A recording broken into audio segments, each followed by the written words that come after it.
Facebook Sikka FM 895 live, YouTube Sikka FM 895 official, TikTok and X at Sikka FM. And you may some other room I never some more did Makotrebi any. Also for no and a shagana near Manone Kita who with some so Honorable Samuel Kujeto Ablakwa Edia to just say a film Pino any Junumi 2025 ye see me Ghana Fonkwa Yadipoto Womo free US memo Abba a womanchi Ayaha any Edusian crown. And Nedaipa Penny Besha Ewo Kumase and a Monteneso. Pragia ene aboboya for ati womu egu montene ayo ya chire pa e de achire ki yemi for na shebe dwomo dom kasere band Dani Honorable Mahama Yariga e de atu dwase budget ni mu jet anase UM hia wote se na finance minister e kan wasem na nya private jet o na mom de de e masra fo dwumaku no Abai anem senior ojina homa afofra o atwuma nwabeja mansini wisdom osaibu ama odensem debi atudwa kasiye yebekirem omafo water bosre womo ena esu womo chese galamsefo aji womo nsase nyina aboso akofa ho matwomen omo etata womo ho ntimpanifo emeka bima womo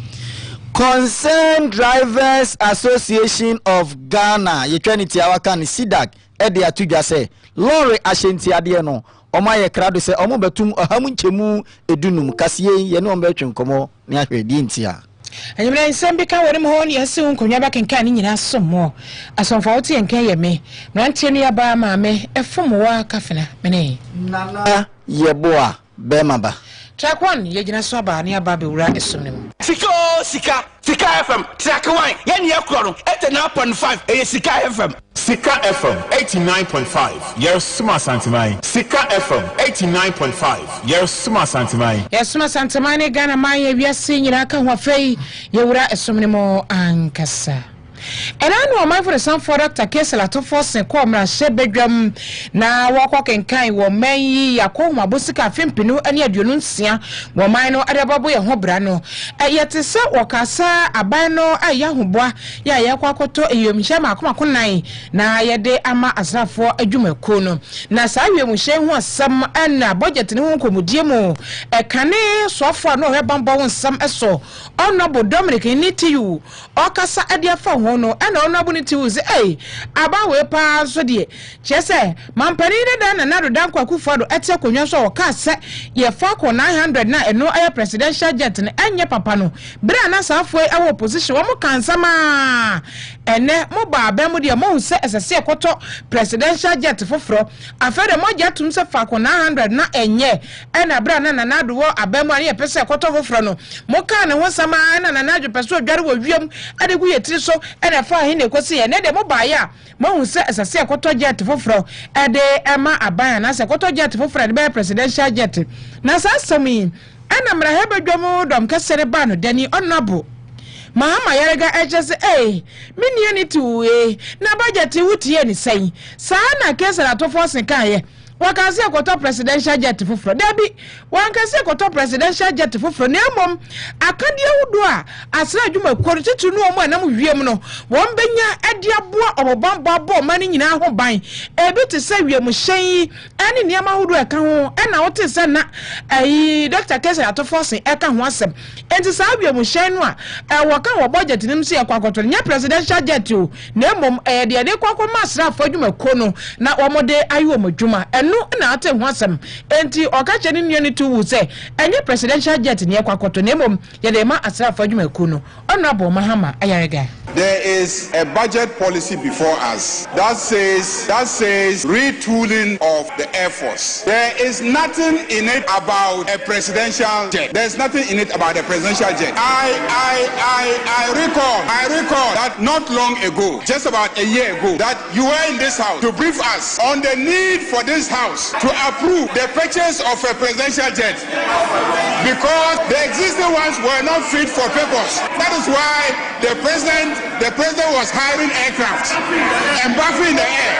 Aircraft that had bathrooms, and he was flying and bathing in the air in aircraft that had bathrooms. You were saying that there was a need for aircraft, presidential jet, because the existing ones were not fit for purpose. I am saying that this budget does not mention a presidential jet. This budget talks about retooling the Air Force. And our rules,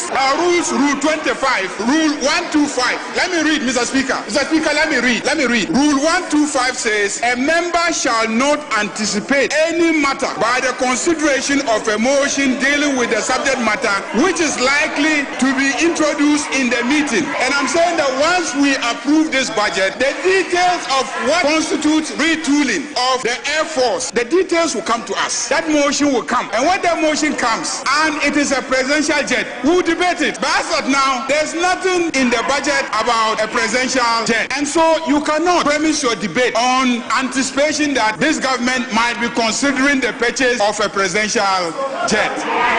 So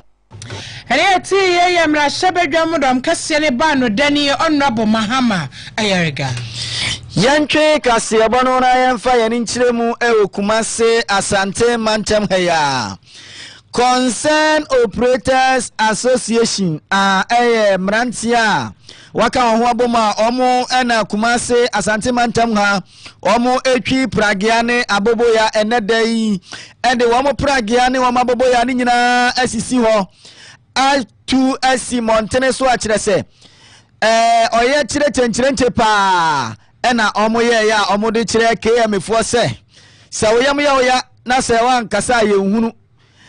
omo ya papa Kumase Metropolitan Assembly City Guard fo no ende omo pragia fo no efa ensem bi mu a kire se amane pa ene o hawo ena omo de bre pragia fo yin enchai kura ena KM4 modern hihye bi eba ye bre pragiafo ne aboboyafo ne se Kumase Montene so baabi wo hono mo a momma omo kwan ema omo mfa pragia anase aboboya yi emfa ho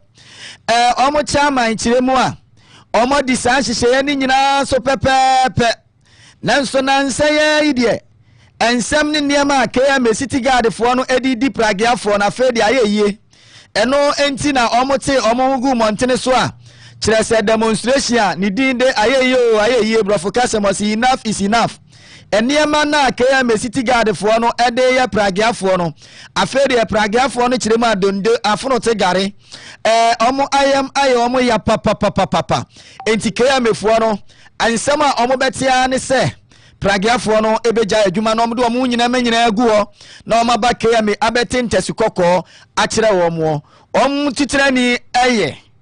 Sedu Mubarak ono ena ene ensentrofo ekasa yenko na yenko tie ensem a Sedu Mubarak edituja. We are here to demonstrate against Kumasi Metropolitan Assembly on the kind of harassment, extortion, and the continued disregard of our challenges that we are facing as tricycle operators. There is a lot of appeal that we made to the Assembly, yet they refuse to hear us. And that is why we are here today, to go publicly to present our petitions to the KMA and to the National Democratic Congress as a part, because in their manifesto, they promised tricycle operators that they will regularize and legalize our operation. And it is something we are yet, although the government have already taken steps to make sure that the regulatory framework are being designed. We are to present a petition, like I said, to the National Democratic Congress. So in their manifesto, they promise to regulate our operations. Although the government have already taken steps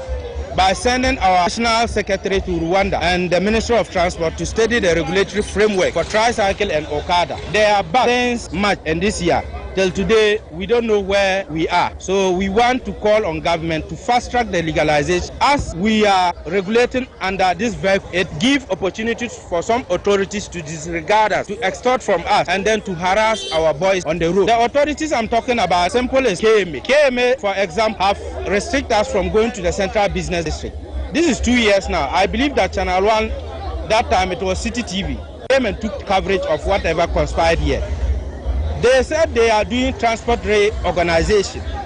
and the transport rail organization, they are going to dig on just the city, and they started from tricycle. Once they are done with tricycle, they will go to on-street parking, and after on-street parking, they will make sure that the heavy vehicles, do not come to the central business district in the daytime to offload. And yet, this is 2 years now, as we all bear witness. Nothing has been done about anything again, except only for tricycle. We saw it to be a target. Yede yankrata ni bi nyina ebekọ akoma NDC aban no esanse emra ya beto abana na omo bontoa no omo ka se pragea no afi de omo de befa mra kwan so na den na afi ayato abama mu amaba aban mu KMFo tata ya gigi ya hu sika KMFo cheche yan KMFo ha yan sei eni ayeti ye Sedu Mubarak jomteni edema pragea operators union. Kanto akasebone soy na yanko ensamfofro emu osofo wono ene hwe Ghana ne amano ne nkita hode hu nsam eso meche foreign affairs minister honorable Samuel Okujeto ablako no kroyeda ene ye nofton mra shebedwani wari atu just say afio wo mu nko a Ghana fade share oha ane aduosia nkron 169 na yenu womo anase pamo womo efri eye US aburishimemu a womo eba wono enchi enwechi ochese afufuro be se wo ha ne aduonu 120 bi wo nso a womo so omo twen gratasam hyehyɛ a mo so kra no yede womo ebe fia ne sa honorable Samuel Okujeto ablakwa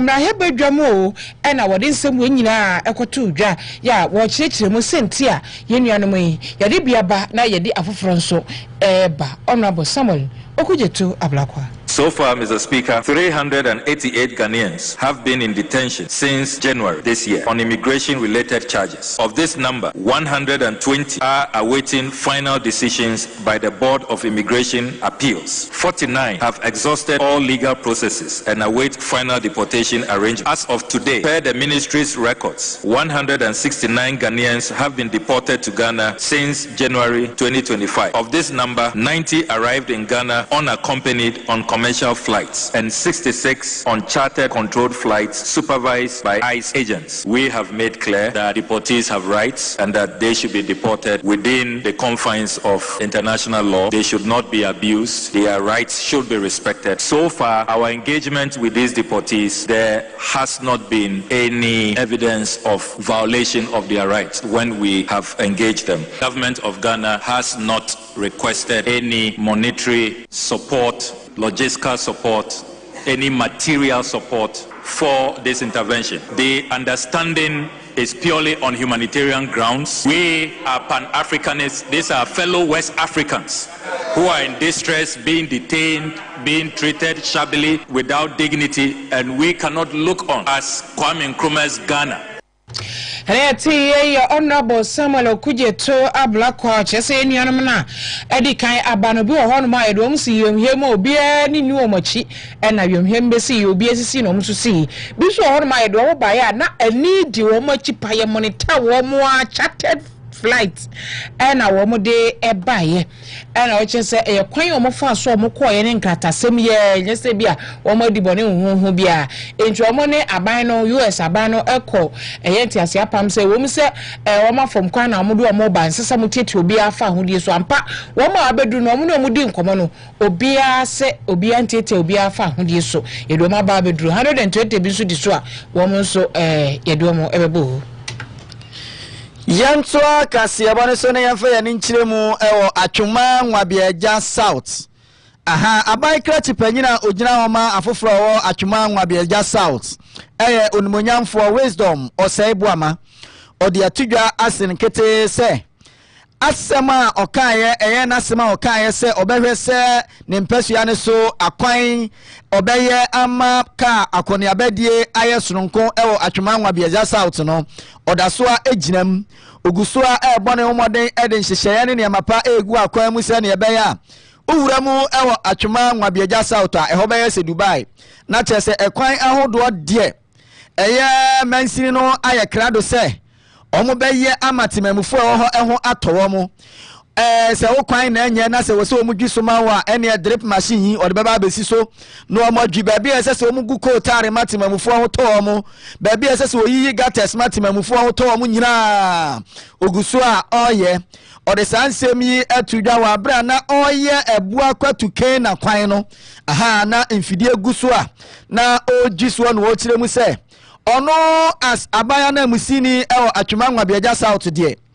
ekwai bia obefa so atemamufo wa atwuma nwabiaja south ebenya kwan papa no omodo omo cars Rolls Royce Pragia Aboboya Lamborghini cars ahodo ebefa so a omobefa so ombena mutro ka kroje ama omo ato omo no ono waya krado se obeko akoyenko nienko tie onumanyamfo wisdom osaibu amabra no ne nsentwerefo ekasa mampanyini pa so yinisia na mu ni kwa se wotwen se budget ana se common for baba ansa ya wotimi ababe ntuduma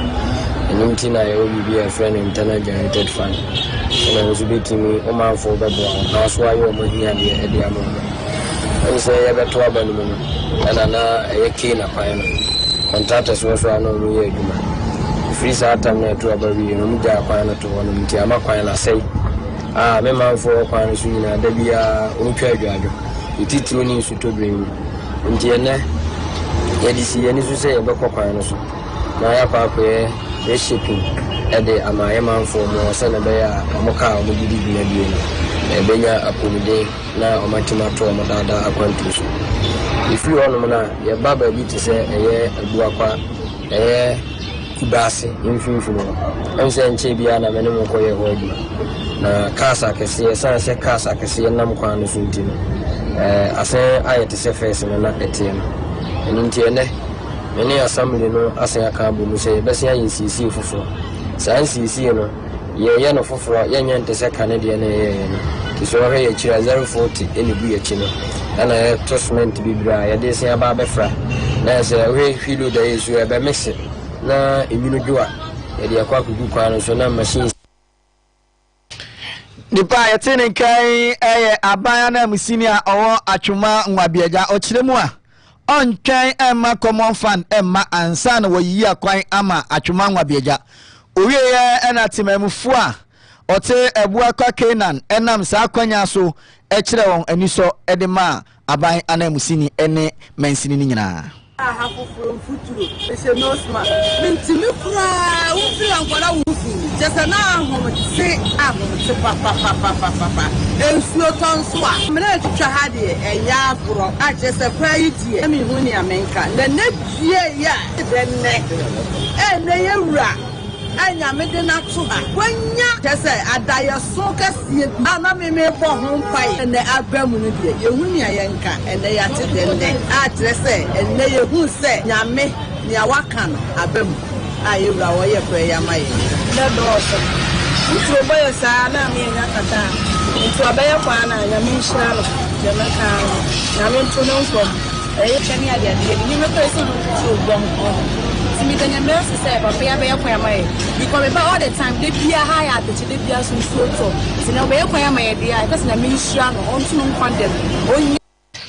Simamufo a ewo ebua kwa Kenan ewo atwuma nwabiaja south mansini mu enanam akwanya no so ekire woni so ekire on krachi panyin ento akase bone so na ebua kwa Kenan fuani agye na womo a ewo tabosre womo de omusu na tabosre no ewo amanse south mansini mu wa santimantem haya omanfo wo senti wo mu so nyina ene se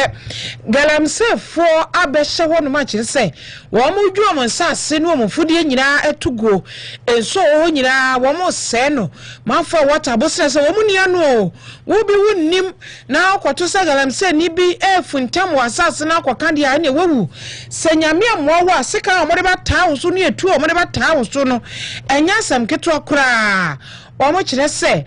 galamse foi akwakofa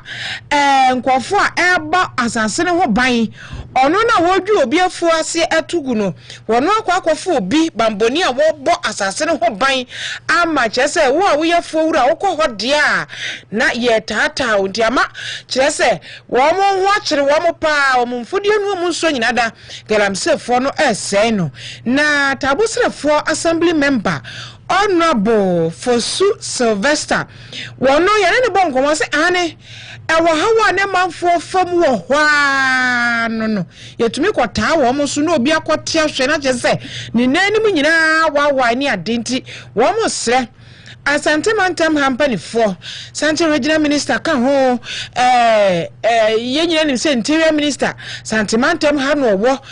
mo to nsa frɛ no saa so na IGP na nkasa mo wo mo fransa ba bia duro no ato apenten enti mpanifo nyina da mra mekɔ wo mo moa sanse wonom ebre pa wo assembly member Honorable Sylvester Fosu yenti ta abosere eban na yehyiam ha no nke yehyiam an se enche bia na branche bi ebae se obe galamsi ya no or say Richmond ya dona fe no na obaye no dwumadi a wode say omane oya galamse e wo no le sa no nti edifri on the 28th of June 2025 ya yi womu ebepum ene enipa e water abosere emamu ehunhuna ene itu tuto ya ekoso enti ema abosere eman ya je ho atete enye intimi ntana ekonu mumpu asem member me gina hano ekonu mu kampo eden ema me se mekọ na makwa akodi medwuma asana assembly member ese ema me fikrum ho me fikrum no ma emehu no wode enya de se mepe le sa no ntimi mitumi enko ekonu enti omagikro no afa ya metromen omukura itu ene ma sekan omagikro no afa ni nyina ne se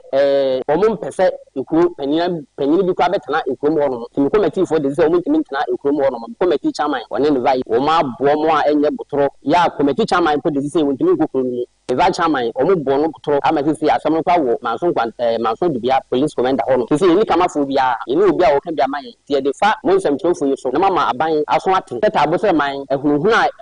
enipa no bi ehunhuna yenti no ya yentimi enkokuru no tie sa ban se na dawroma o mepam san konfo no enfiri konu mu wo enfa man sese ya bere ene galamse na ekoso ho no mo tie sa ban se na dawroma o mepam o mo enfiri ho no mo man na yenso yentimi ene yo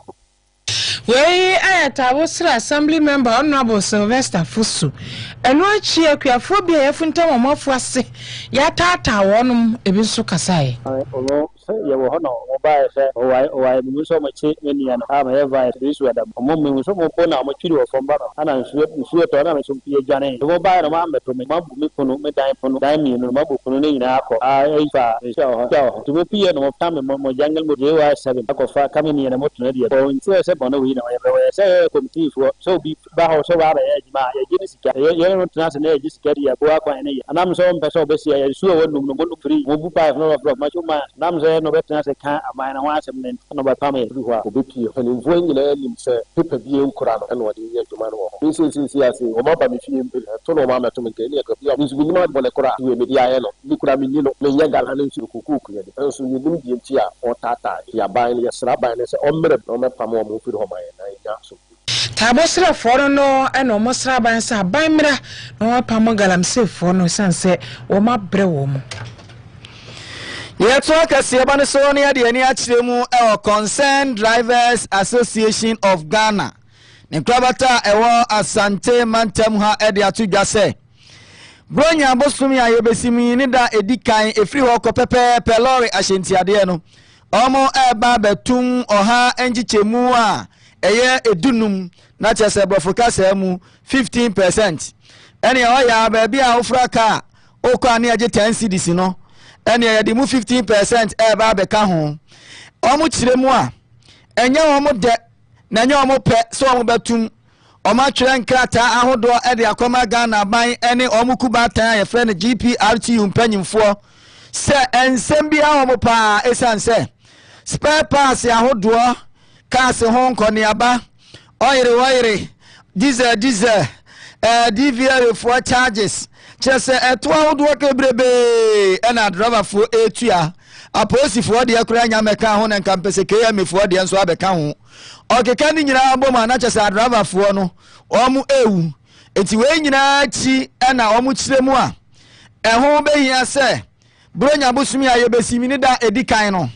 omo ebe totorori ahyentiade animu eye ohamu nchemu edunum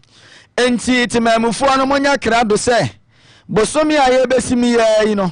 lorry ahyentiade ne yatutum esanse DVR fo oje wo musika kese Kase ho ne amanso ne bo ayaden akwada nyame ena yene no ebeba betwetwe nkomo ewo kasafidie isuoi yebekọ ahomane so na yane akwada nyame akọ twetwe nkomo na yabisa ne de nti ena omo aya krado se eye lorry asentiade asese short ekunkum yen ene etafo na abekwa ene ofa short na wasi kurofrom ye wi ane de wasi moro market ube free kejeti abeduru tafo na watu ya 20 cedis akwada nyame si ni nyina achi no omo eba abatum yankwa ahoma ne so na ya ne akwada nyame entwetwe nkomo hello akwada nyame oti yanka ya mwadwo emwakwa aba ereba Sikka Kase so eba to meje osubo fidi keti so ne tifo etio na enumiri ne ojidi ese bibia ya boko de enya boko sama enya boko kra ene dai enya ne ntiase mo de aba abonten se lorry asentiade no mo ba batum ohamu nchemu edunum 15% boyemu e mamenchi amo fidi keti so ne tifo etio na anopai makoye asante regional chairman mu Kumasi de na BBC wo Kumasi a na sementi a mo ho da wuro anka ho asema na manya de na de chense je won se yen yanu daba for na omulo di short no wo ma soja for ekochi wo mo e ma ye bu bi no esi o mu nipa no ko ba no enye se bi a ye fo aso na mum aban no any regional minister no eni di o mo yawo oba ko too much akochi kwa the news that town na ese aban to ayesa na ma na o memo ko ni sa ne no say daba for e be short no ma soja for akochi wo ye no ne say na me any more politicians in our campaign mo buy na so station any ever you mo ba to say me kwa ndi ko abo sa tu enti ye wo 24 anye ko men wa the first kwa kan ayi so ebu o ma ye wo na nafo e wo national chairman no enti nkabo fair regional minister NMC for mo fair na ke ne daba for nisia na ke nhwe na ke nso enti wan fa bu amaye akwadai enti short adava fo bo akm fo ne asrafo atu agu amuso no enu nti ana mo betoto lorry asentiade enu ana David the chairman say on say 2 years 2.5 years ye ento lorry fee abanada wo twam ko wonya 1.5 year ya ento lorry fee December ni mu won say ya ento lorry fee mo bo ena ye beto aba no ena ye pa ye ni nko ye ni mpede podcast ye beto lorry fee mpa ya to ami jai aba we ba ye 11 months ni kama ye say beto lorry fee na almost a 40 minister if you 40 minister you see ye ni di nko nka 10 months ko eni ka minister ko fair say o bi nya no da ba for ampa mo business na mo ye no ma ye den ayo wo tike be ya nka me ma mo 10% ni na chi na o ma yi nemom ye ya pre ama ye lot of ye maintain na abana ahye me 50% every so ye adaba boko ya so ma sam ya ye den ye we say one ye the one see the atolite so abaya to plastic watu watu DVL and insurance watu sani ma we na watu sani ma we nem etiro ye hwe enne aboso kan for omo ma 3 months aboso kan for ma 3 months ye nya 11 months ni abani timi kan je so munyi omo ne ma so na price ni kwa na ekoso nti ye sire abani say ye ka we na for plus e good shop omo just kan e do so ye the 50% to so ada on the 1st December eti ye ka amma wiase na ate say we ye passenger na be fuka na me ya dom na say December on the 1st oh ba ye ready say oh ba ya to fe ni 50% akodai ye be kan say na ye de yenim say Ghana memo ayetie say ye to petrol mu a na ye to kasikam we so de Ghana mampanyi John Dramani Mahama abebio atete petrol ni diesel so na ada na ya nto petrol mu na mo ba be to kasikam mi bacha me ne kasa se si akwa na akwa ya to petrol ya to diesel na me no kasa ya be plan ko kwa se 2 o'clock ya to se entumu we de eyafia se wawanum na eno no ye heso de to kasikam na won tumu be mu petrol be ne tuma entumu we ye fia entumu be entumu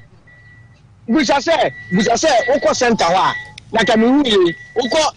transport center wa nke wo driver company to mo da board so oko France house wa ye driver company to da wo busa say sa na ma we na no governor na wo da center so no union ben eno wo join ma bo bi na to eti ben na driver for how ene ye hia de aban betu aka bi amaye akwada na santumu we no mo transport minister ene GPLT fo nyina na maka bom na matenanse samo ba betumu ana eja me pacho ene make us ma unions din na GPLT protocol cooperative concern ye na make us ma emle bi na politicians me atufo emu a na omo ye den omo nwuran de sam eni wo bio eji adoba fo na ya ba ko eji bibi to si na se nkoye man ya ye na ne sole ke ene maya ba ko e ma memfa sa akwanya no so na mimisa wasem se ofu trotro ewo kejeti ade kokro no mo a enka kasika ne enuru 5 cedis mpo enso ene emma no pa no ndu obeko na trotro ni si wo kronom tan krofrom nto aso tan krofrom nto aso tan ejo so 20 take tan maya drama fo maya ba ku yi mo be ya bibia fa sa ne ma no sentumu no ya gitumu a mo be ya bibia fa ho ana ebina na make no wọ́n ṣe politicians ní bá àwọn òfin má yẹ driver for no wọ́n lè fi kúrò wọ́yẹ sójà ban sẹ́bi ní wọ́n tún pẹ̀tù mu a wọ́n tún sẹ́bi ní driver company fọ́ ẹni yẹ ṣíà ó mi nìyànjú mẹ́ẹ̀tú pẹ̀tù mu etí ni wọ́n mẹ́mọ́ mu sèé àná mi yẹ sèé apart from ọmọbìnrin fufuo ẹni bẹ́ẹ̀ ti mi yẹ ebie wọ́n mú bẹ́ẹ̀ kyerẹ́ náà bẹ́ẹ̀ sí atamis mahama baaye osan ko ye ekupa do baaye osan ko ye mahama baaye omo bie ni wa sebi omo to peto mu pa omo to tafre baba company fo ni esia what you say ya committee ya ni minister esia ya customer we transport wo a kire perifo a omo ntie omo mu bia ayam bia mi win say asa baba fo ni di ni minister na doctor ana honorable enka hu ni tiro enu nti ena mo sie na me jina ofi de Kase3 6Pm ye as a national chairman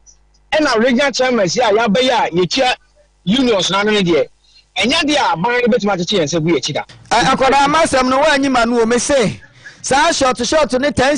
cedis na mo je Kase3 ne 3 cedis a ebo no ndu na mo je 10 cedis no mo ya doba fo amaye ba ku yi mo be se o mo be jan sa ne because bronya na eba yi ene ba bi je 10 cedis de ene 24 ne 25 de ahwe a Africa je tie kokoro no ma je se otu ya 70 cedis eno nhye ebe na mo de agu na kwama mo be si sa ne ma no ho kwan sa asam na wo kan e ho pa kaye driver company for ya try say ye betu mu ana mo say driver no mo do mo pegi lolo fe ne won kon bank ye betu mu ana mo enso aban no imanza make say na me si na aban so sanka aban no e di pro mai e no to sa fe yan ke ye driver company for any MC because ye driver for ye wo blue for MC assembly so wo police wo na ke afa police to aka ho na ke ayesa adwuma na me no ka se nyanse awie ya to petrol mu kana driver company ko say ni ya ta ba akoda ya breni ntime ya na me de wasi na aseba twato na me yo ka say mu a se politicians ni nti na ase mo pesa mutum nya ya ntime mufuyi mo je ho de na me ba so amoso kan ne ma no so omo ma 3 months 11 months ya boso kan ya mana abana mo amo mateso omo tinsu eso do mo fo do shop ya bana ti mo masoja kwako akoti wo mo abubi mo eno nko ba ren ti na ba ren nko magazine eni aboso kan eni ko kompe no ma police soja fo nko ya enko take action ho abani ba ya wodi bags ba ya wodi ama FCC eni ayarolo fo wa ama yuno bi aka o wa ama yuno bi aka yankwankwa na toka ama ya na obi toka ama o na 2 billion o ya na 4 billion ensiana mu en wodi ama o eti abano spare parts na kwosoro eti kwa gaba ni so befa so beti menya ni 6 anasa waji wa campaign beti matua wi eno o me den o mo ye no eti sabano no pese yentena se na se yentimi hwe na ne ma entuto ye dia abano mi ensi nkunya ne yentena se sa ne ma ni na su betwa okay ene akoda ya breni ntima memfa osi abre pam no bibia chi adwene a ye beto akire wo na wakire wo nipa ene ne twen komo yi akwada nyame concerned drivers union no ono ene da no Asante Mantem ha ya kase wana si ya dimuna si amani suma jumefo nyina kwame fori aboaje yedase sanso na badam se wampafo adwenya ako yesamfo ayo falasan okoji abo ene akokwa sensemeni ada chicken resta akokwa international bra akokwa lion emaya ne friend Kobi nani tia hono ora abodwuma pa viti awia ni nyina bepema nwumre nyina wona chese wa abodwuma sa ede amayen yesamfo ayo falasan okoji abo ena COW fashion center no DJ Bullet ena kasebo yi wo chinchin fruma no ema otiye nkan social media no eye Kelvin akenkan fo nwumre eye me mrantie ne ba maame efomowa kafena mene nana yeboa bema ba ya sorry so si wo ha de akanyina de to amos